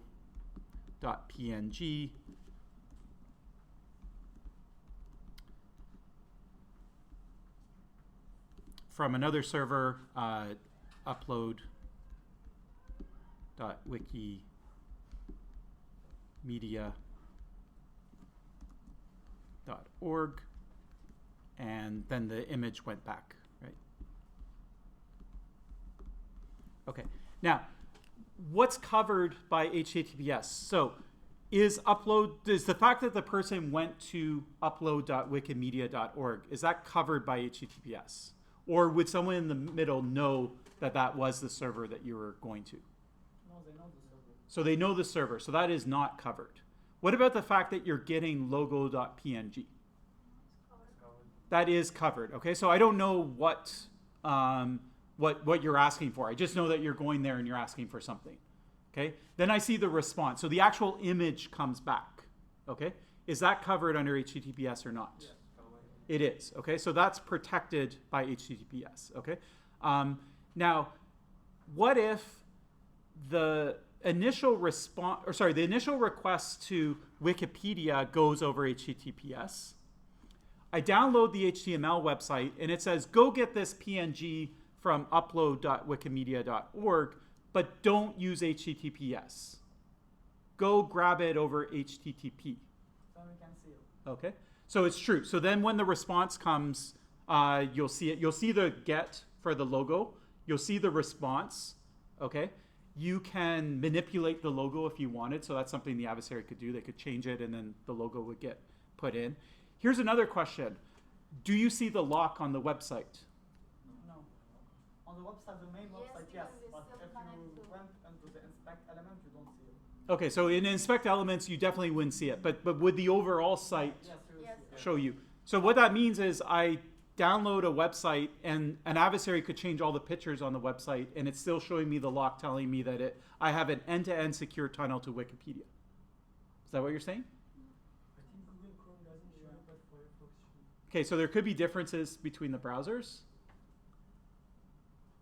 Okay, so it's a tricky problem actually. So this is called mixed content. Okay, so you have a bunch of content. Some of it's coming to you over HTTP. Some of it's coming to you over HTTPS. And you're looking at the end results. And some of the elements on the page, like I'm looking at this and all that text is secure, but that logo isn't, for example. Okay, so am I going to show you the lock or not? Okay, so that's a decision that browsers have to make. They have to decide whether they're going to show the lock or not. And it's important because let's say that using the lock, using HTTPS is slightly more expensive in terms of computation. If you're a server and you're serving up these images and they're huge and it's Wikipedia and tons, millions of people a second are asking for them, right? That little computational overhead adds up, right? And now there are videos and things like that. And so do you want to use encryption on all of that stuff? Maybe you don't, right? So maybe it is actually like feasible that a website would actually just serve up the text because that's lightweight, right? It's not too big. But once you get into like heavy content like videos and images and stuff like that, it says, oh, I don't want to do encryption. That's too expensive. Okay, so this mixed content isn't just, it's not something that is a corner case, right? It's something that actually is quite feasible. And now TLS has become so efficient that there really isn't that overhead anymore. And so now mixed content is less of an issue. But 5 years ago, 10 years ago, mixed content was a huge issue. Almost everyone was mixing content together, okay? In the modern web,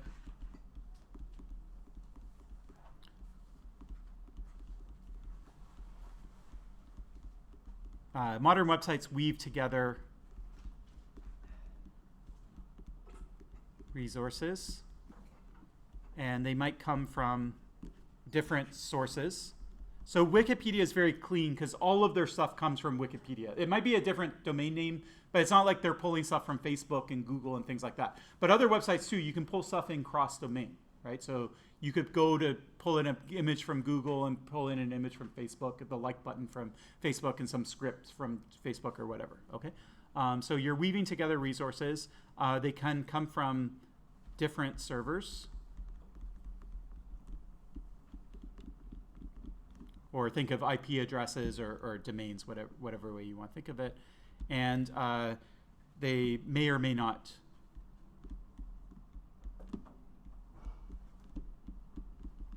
use HTTPS. Okay.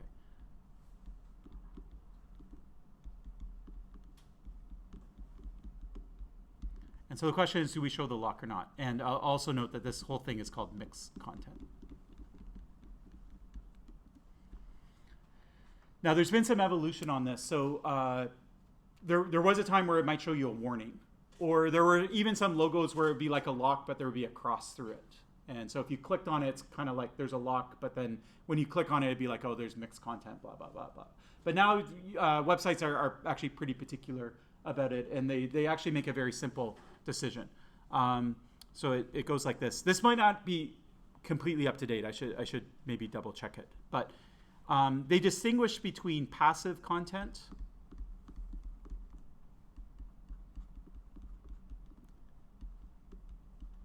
which would be like images, videos,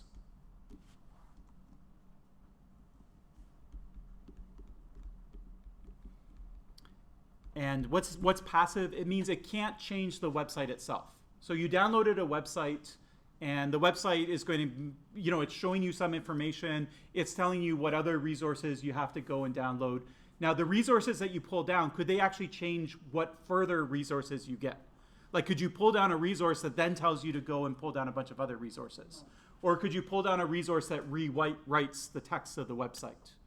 Okay, if you're pulling down an image or a video, it can't do that, right? Like, there's a box and the image goes there, and at worst, you could substitute that image for a different image, okay? But what if you pull down JavaScript? Okay, if you pull down JavaScript, and let's say that it's not from a secure source, and the adversary changes that JavaScript, then the adversary can rewrite the entire website. Okay, JavaScript is very powerful. It can basically rewrite it. It could pull in new resources. It could basically manipulate the whole site. Okay, so you don't want to pull down, if you pull down a web page over HTTPS, that web page goes and fetches JavaScript over HTTP and pulls it down and then runs it. You might as well not have downloaded that website over HTTPS, right? Like, all bets are off, okay? You have no protection at all, okay? So we call that active content.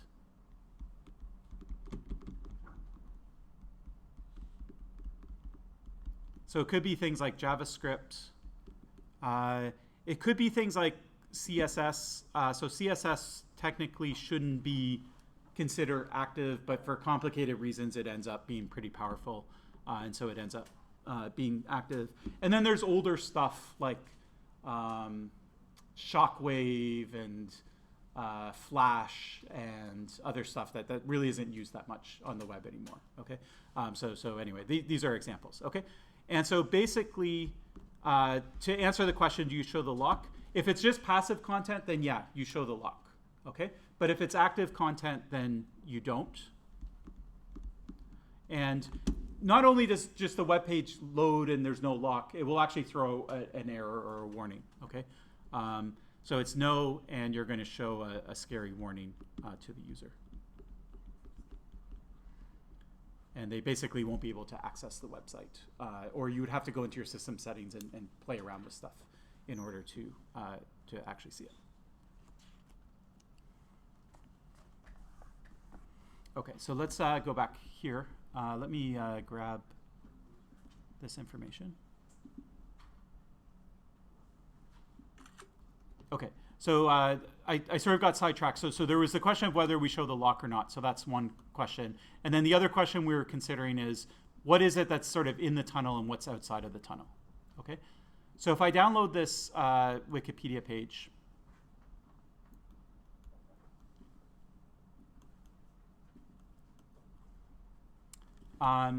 you can see all of these resources happen to be loaded securely.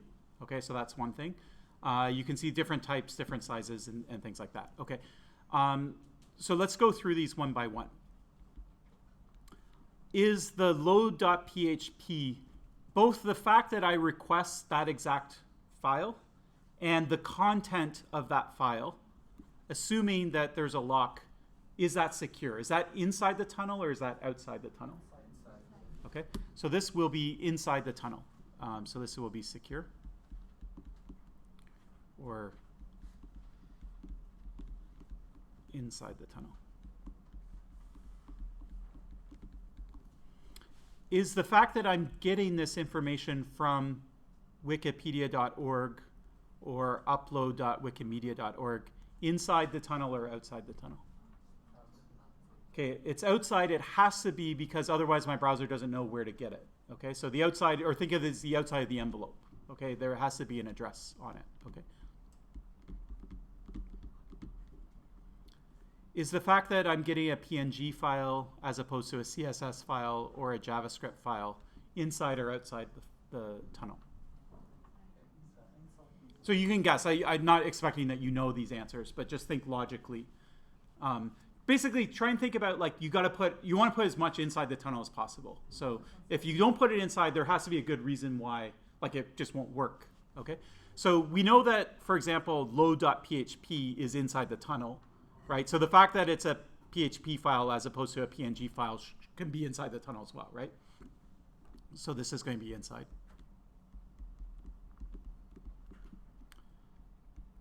Okay, all these resources have a different size. Is the size of the resource hidden by the tunnel or not hidden by the tunnel? No. Everyone can see my smile. Okay, so you would think that it would be hidden, right? Like there's no reason not to hide it. But now we have to think a little bit about what does it mean to hide something. Okay, so we're encrypting it, right? So let's say I have some data and it's 519 bytes long. Then I encrypt it. So now I have a ciphertext. So it's like a noisy version of the data. Is that ciphertext 519 bytes? Is it smaller? Is it bigger? Can it be smaller? Okay, it can't be smaller, unless if you compress it or something, but then it's a compressed file. So it can't be smaller. Can it be bigger? Okay, so what if we just pad everything up? So we make it all look the same. So we're like, okay, the biggest thing that's being sent here is 25 kilobytes. So why don't we send 25 kilobytes of noise for every resource so they all look the same? Okay, so that's going to be way too expensive, right? Like that's going to be crazy. And then there's the question of how do you figure out, you don't know what the size of something is until you get it. So there's no way you can figure out that that's the biggest size, okay? All right, so encryption does not hide the length of the plain text. Okay, it might round it up, like, so there's these things called block ciphers, and so it might round it up to the nearest 128 bits or something like that. So it might be like slightly different, but essentially, if you have plain text and it's a certain size, and you look at the ciphertext, it's going to be the same size, roughly. Okay? So I'm going to say that this is outside. And if you use something like a stream cipher, then it's exactly like bit for bit, the exact same size. Okay, so encryption is length preserving.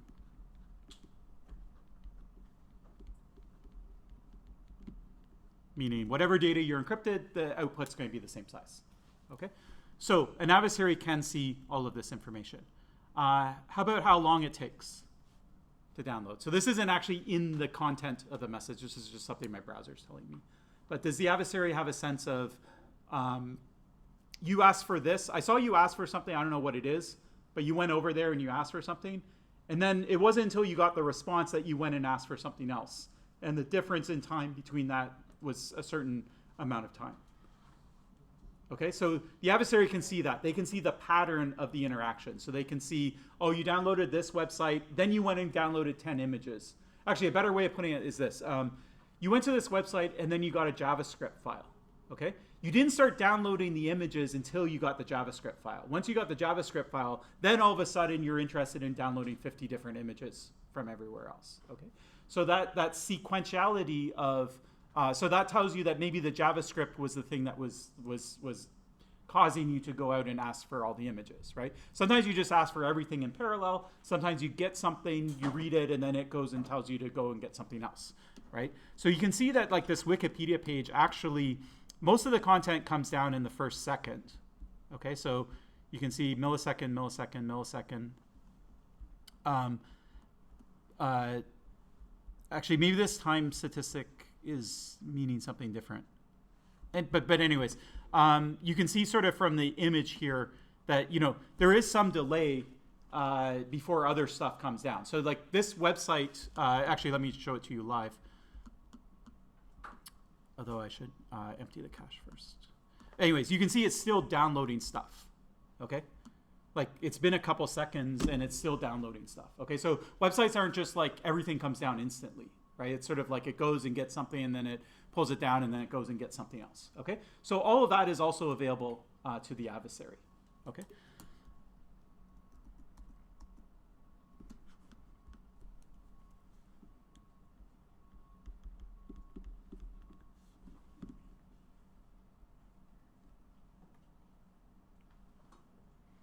Okay, so let's go back to our original goal. So our goal is to learn the content.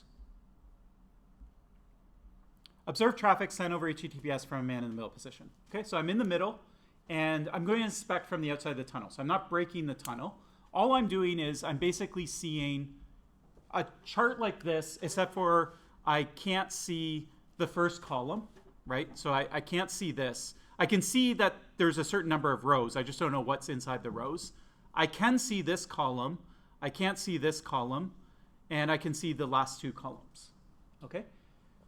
Could you tell that I went to the Montreal impact page on Wikipedia just on the information that you can see from outside the tunnel?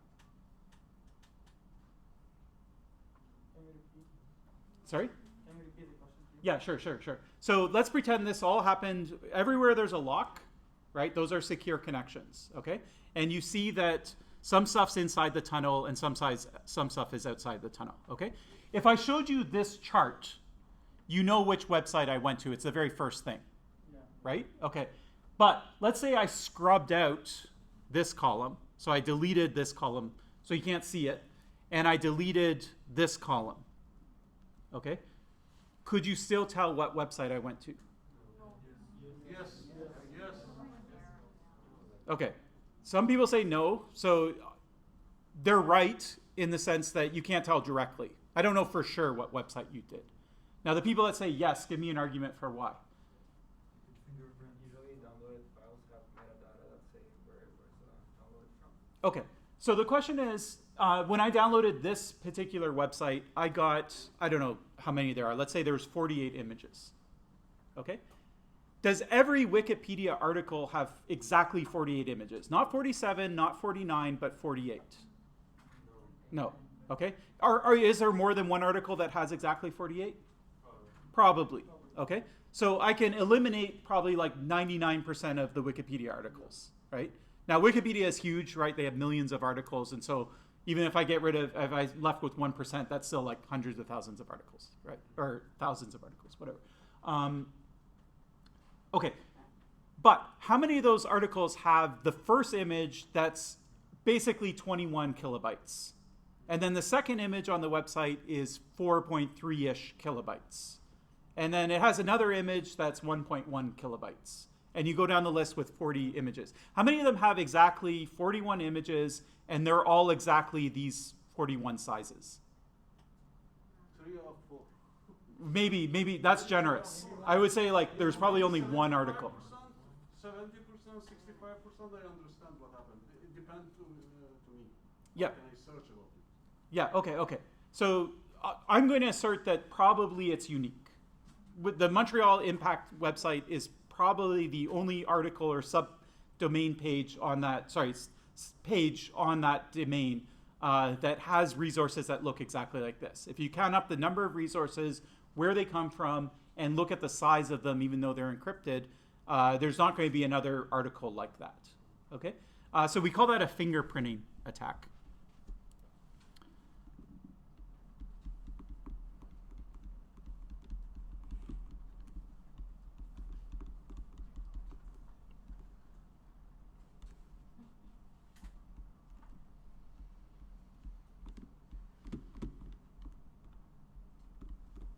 So I already know you're going to Wikipedia, so that's not in question.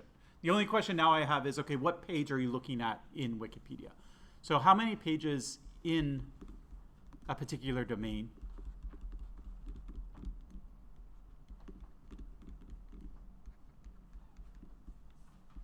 have the same set of resources? Actually, let me put it differently. Let's say the same number of resources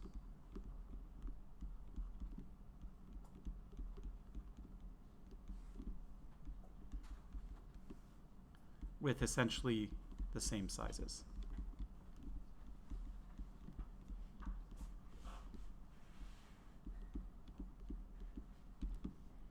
Okay. Now, the answer to that question, I can't say it's only one for every website. It's going to depend on the website, okay? Wikipedia is a website that, as you see, pulls down hundreds of resources. That makes it easier to fingerprint, okay? So, all right. So I'll say if unique, then you basically achieved the goal. The original goal was, I want to know what you're doing over HTTPS, okay? So that's an attack. I didn't have to do anything. I didn't break the crypto. I didn't do anything. I just looked at it. Right? Like I looked at what was there for me to be seen. Okay? So if it's unique, then you break the provisions. So you're not really breaking HTTPS itself. You're kind of sidestepping it, but you're definitely breaking like what HTTPS is meant to protect you from. Okay? All right. So if it's unique, we break the provisions of HTTPS. And so the question is, how many are unique?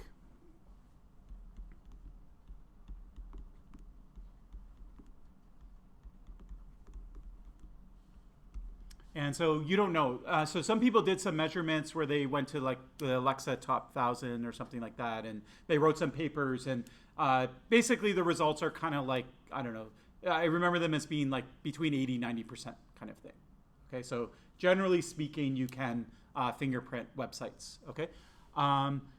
There are some problems. So the question is like, how much variance is there in the number of resources that are loaded? So you could go to a website where you just pull down that HTTP page and that's it, right? You don't pull, there's no images on the website, it's just plain text or whatever, and maybe they're all roughly the same size, then you really can't tell, okay? So it's going to depend on basically the variance in number and size of resources.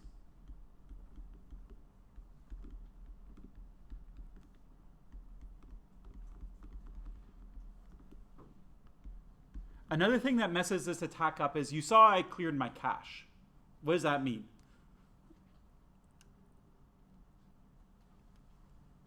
Okay, so cache is, I already went to Wikipedia. Maybe I didn't go to the Montreal Impact site, but I went to Wikipedia and I at least downloaded the Wikipedia logo. So now I'm going to the Montreal webpage, and instead of me going out to upload.wikimedia.org to get the Wikipedia logo, my computer's like, oh, I already know what that is, right? I was just looking at it, I cached it, and so I'm not going to put that request out on the server and go out, or out on the internet and go to the server and get that, okay? Now imagine if all the images were cached, right? If all the images are cached, then nothing happens on the network. You just see that I get the first page, and then I download it, and then nothing else happens, okay? And so if things are cached, then there's nothing for the adversary to see. Okay? If they're not cached at all, then the adversary sees everything. So that can also mess up fingerprinting, right? Because it depends on what, like everyone who goes, if we all go to the Montreal Impact website from our computers, we're all going to look a little different in terms of our network traces, okay? We're not all going to download the exact same things, okay? So these are things that make fingerprinting harder.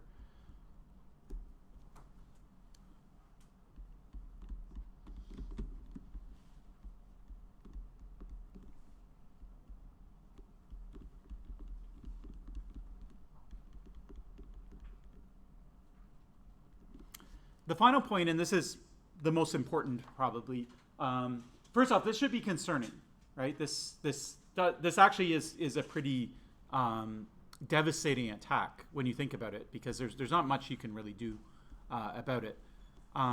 But in order for me to recognize that you went to Montreal Impact's Wikipedia entry, I would have to have gone there myself and saw what the page looks like. Okay, so I have to create the fingerprint so that when I see your trace, I say, oh, that matches the fingerprint. Okay, so this attack only works on public websites. So I have to go to the website first, fingerprint it, then I can tell whether you're going to it. But if you go to your Google Gmail inbox, right, I don't know what that looks like, right? I can't fingerprint that, right? So that's something that only you can see. So you're the only person in the world that could fingerprint that if you wanted to, okay? So I can't fingerprint private websites or websites that are like hidden behind a user account or are specific to a specific user, okay? And if you think about the privacy of what you want to maintain privacy of, a lot of it is that kind of stuff, right? It's your inbox, your whatever, okay? So the fact that you're visiting a public website, that should be hidden by HTTPS, but even if you can, like, if that's not hidden, it's not the end of the world, right? You still have anything that's like specific to you as a user that's not on the public web, this attack won't work against, okay? So it's an important limitation of the attack.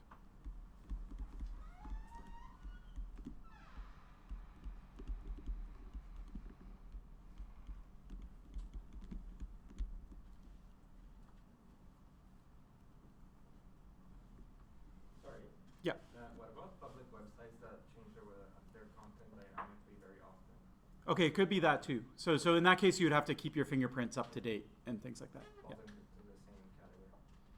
Yeah, sort of. So in that case, it's more like when did the adversary most recently update their fingerprints? Yeah. So it's another thing that makes it harder but not impossible. Yeah. Okay, so caching, yeah, frequent updates, things that are not on public websites, these complicate fingerprinting or actually prevent it. Okay, so it's a pretty powerful attack, but it doesn't apply to everything that's on the web.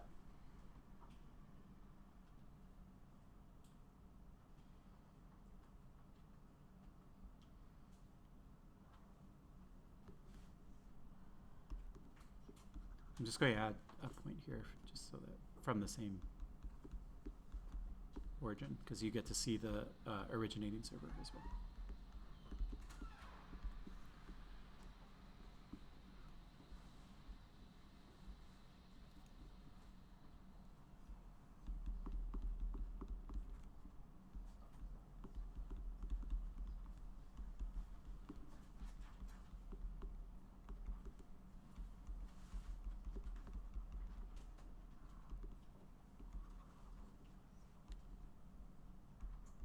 Okay, another attack that you can do from outside the tunnel is basically what spy agencies like the NSA and presumably the CSE and other organizations do, which is that they just store the information.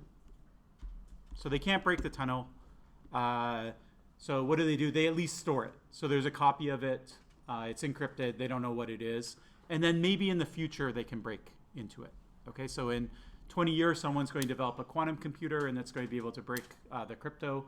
And then they're going to go through and they're going to see what, obviously what you said 20 years ago maybe has relevance or not. So it depends on what exactly the conversations are. So some things that were said 20 years ago are still politically relevant today, and some things aren't, right? So there would be a lot of noise. But anyway, so you can store it and hope to break it in the future.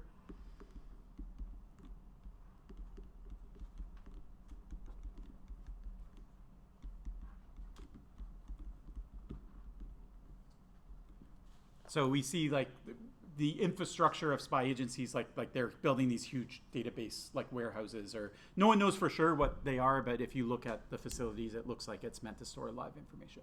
And so that's presumably what they're doing is they're storing it. So always remember that your data is not just private against the attacks of today, but it needs to be private against the attacks of the future as well. Okay? Or put another way, like maybe people aren't doing a lot of stuff with your data. Like we all have personal data, we leave it on the internet, we give it to Facebook or Twitter or whatever. And maybe like that's not bad today because no one knows how to like do something really bad with that data, okay? But once that data is out, then someone in 10 years, right, they have new machine learning algorithms, whatever, and they can do things that are like, that would turn you off or like that you would have a problem with. You can't get rid of your data, like it's too late. Right? And so you have to take a futuristic perspective when you think about data leaks and privacy. The thing that I always equate it to is most of you probably have heard of Lance Armstrong. He was a cyclist, won a bunch of Tour de France's, and then he was, it turned out that he was doping, right? So how did they catch him doping? Right, so they take samples, urine samples at all of the different races. Okay. Now what happened is the Tour de France, they would have it. They would take a urine sample. They would run the tests, and it wouldn't show any doping at all. Okay, because that was the test of 1996 being run against the sample of 1996. Right. But so the way that he doped was he knew what the test was. Right. So they can try lots of things that are doping, and then they can run the test themselves and see, oh, it doesn't show up. Okay, but what they didn't bet on was that in 2015, the test will be better, and you can run it on the samples from 1996 or whatever. I'm just making those dates up. Okay, and so the tests get better, but the sample's still the same. He gave the sample; he can't pull the sample back. Okay, so just because it wasn't showing up on the latest technology, it was showing up on the future technology. Okay, so our data is kind of the same way. We're releasing a lot of data, and our gauge for whether that's a good thing or a bad thing is based on like our creepy things happening to us while we surf the internet, right? And so we're thinking about the technology of today being applied to the data of today, okay? But if creepy things start happening in 10 years, we can't do anything. We've already given our data, okay? It's over. So anyways, that's just an aside.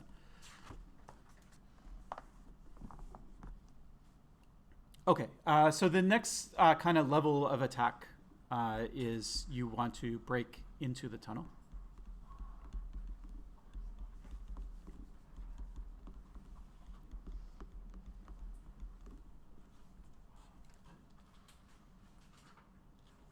And I'm not going to spend a lot of time on it because we're almost out of time, but let me just leave you with one question so you can think about it a bit going into next week. Even if you haven't taken a crypto course, or maybe for those of you who have taken a crypto course, we know that crypto is protecting the tunnel. Okay, what does that mean? Like, what is it that's actually protecting the tunnel? Is it like, let me tell you that AES 256 protects the tunnel. Okay, so that's the name of an encryption algorithm. Okay, so there's a key that decrypts it. Okay, and so if I know the key, I can decrypt it. If I don't know the key, I can't decrypt it. Okay? So if you want the tunnel to be secure, it's only as secure as the key itself. Okay? Now, can you break crypto without a key? So the answer is yes. You can sometimes. Okay? And so a good encryption algorithm should not allow that. Okay? So it shouldn't be possible to break crypto without a key, but maybe you could get them to use old crypto, right? That might be an attack. Okay? So maybe there are some ways that you could break it without a key. But largely, when you break it into the tunnel, you can think of it as, okay, are you going to break without the key? And so the answer here is generally going to be no. The one exception is you do what's called a downgrade attack. So you try and get them to use SSL 2.0, right? Remember, Netscape proposed that in the 90s or whatever. And back then there are crypto algorithms that you can kind of break without the key.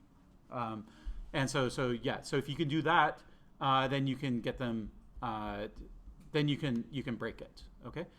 Otherwise, you're going to try and get the key. So breaking into the tunnel is equivalent, or it's a sufficient condition to break into the tunnel is just to get the key. Okay, so maybe you can't break the crypto, but if you can get the key, then it doesn't matter that crypto is being used.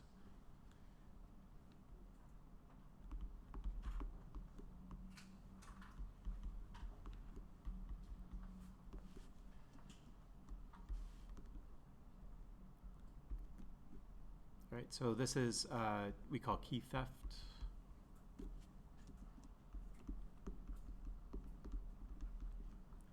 And this would be like a crypto break. Okay, these attacks are hard without a crypto background. Okay, so next class I'll show you what they are. I'll give you some names of them, but I'm not going to go into the nitty-gritty details of them. This we can understand, okay? The key has to be somewhere. So let's think about where it is, and then let's think about how we could steal the key without breaking the crypto, essentially. Okay, so that's what we'll talk about next class. Thanks.